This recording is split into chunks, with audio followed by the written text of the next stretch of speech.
Today I've got an absolute beast of a barrow with me. It is the NGT Staka Barrow. So let's grab out of the van and I'll tell you all about it.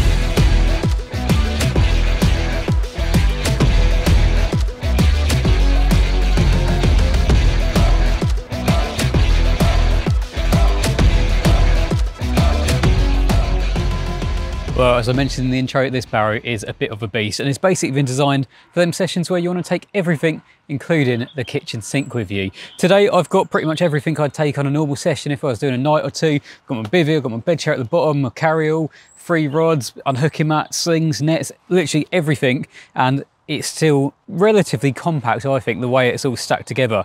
If I want to put more on, I can do. There's plenty of room to have loads of bits and pieces on top of all of this. So get all of this off because it is the barrow you're interested in and not what I've actually brought with me. So one of the first things to mention about this barrow has got to be the size. Now this is intended to be a big barrow and it is, but at the moment it's actually in its smallest state. So from front to back, you've got 79 centimeters, width-wise, you've got 83. So still a good sized barrow, and pretty much everything I had on here today, I had on in the smallest state, but it can get a lot bigger. So these sides can actually extend from 83 centimeters out to 120. So you've got little thumb screws just at the top and bottom of each of these arms.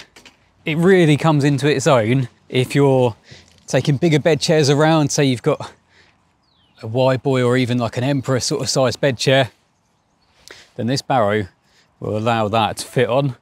And even if it's, you know, if there's a couple of you going fishing and you want to cram everything onto one barrow, then you can do with this. If you're taking 2-man bivvies, that sort of thing, then by having that extra width, it just means you can take pretty much everything that you could possibly want to take in one load. That is the other key thing. Time and time again, I found myself doing 2 or 3 trips around the lake. Something like this will allow you to do it all in one go.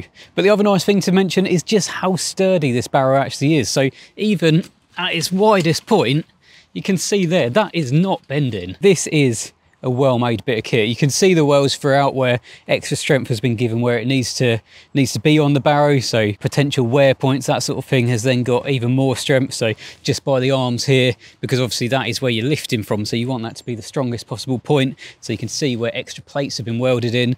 But like I say, I can't quite believe how strong that actually is. So yeah, if you have got big bed chairs, big heavy bivvies, then this is the barrow for you. But it can be used for anything. Like I say, I've got my normal kit, which is a normal size bed chair, a little Titan hide, so not overly big kit. And then when you shrink it back down, then it's the perfect size for that. And there's still room to take more if you want to. So it doesn't have to be kind of just taken out on those rare occasions where you are using 2-man bivvies or that sort of thing. It can be used as your everyday barrow, but then you've got the option, if you want to take it out when you're using more bigger kit, longer sessions, that sort of thing. It's going to have you covered in that sense as well. But it's not just the arms that extend out. If you want to raise up the sides, then you can see you've also got a couple of thumb screws here. So like I say, if you're stacking this right up, then you've got so much room. Get both of them sides up. Once you've got a big bed chair or something on the bottom, you've got ample room to keep stacking, which I guess is where it gets its name from, the NGT Staka Barrow. But obviously, yes, it's great being able to take this amount of kit, but how is it when it actually comes to pushing? And surprisingly, it pushes very, very well. I think firstly, it's down to that monster tyre that you've got up front. That is a thick tyre, nice and wide. So that's going to be pushing through whatever you take it across. But because it's nice and wide, that's what helps with that stability as well. The handles, they're a decent distance apart, but not too wide that you feel awkward doing it. But they're also adjustable too. So obviously me being short, I'm using it on the shortest mode, but you can bring it right up to about there, bring both of them up, and then suddenly, even if you're a bit of a giant, then it's going to cater for you as well.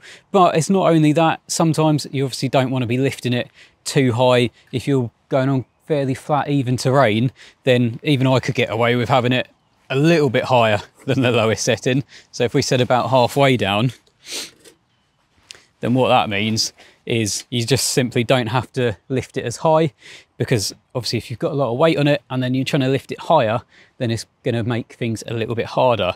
You can almost lock your arms straight like that and then push it with relative ease. Again though, being a big barrow, you might think, oh, pack down size is going to be a nightmare. But this is where it surprises you. Once again, if I just bring this back in, as you'd expect, everything packs nice and flat. So front bar down, obviously that one's still out a bit, but those bars down, whip out the handles, wheel comes off, legs fold in, and then you've got a really flat, compact barrow, which it doesn't matter what size vehicle you've got, whether you've got a KA or a smart car, it will still fit nice and compact because, like I said, it does fold down nice and flat. But opening it back up, the last thing to mention is obviously you get the internal barrow bag. This works exactly how you'd expect a barrow bag to work. You can fill it with whatever you want. There's actually quite a bit of storage in there. I've got a pan in there, I've got some food. I did have my brew kit bag in there as well, and there was plenty of room. The only downside I would say about that is you can't access it from the sides. So I found myself when I got around the lake, obviously after making a sequence of taking it out of the van and doing this and doing that, walking around shot after shot, thought, oh, really fancy a coffee. But obviously I had all my kit loaded on it. So that is the only downside I say with the barrow bag, but majority of you are gonna get round to the lake, drop it down, get all your stuff off, and then you can access everything you need to within there. But there's not a lot more to say about this other than the price, which at the moment, after having a quick Google this morning, I found them for just under 140 quid. Now, I think for the options this gives, for the stability it gives as well, the build quality of it, the fact you've got the big fat tyre up front, I think that is a very, very good price. But for more information, head over to the NGT website, where you've got all the dimensions that I've listed, but all obviously written down.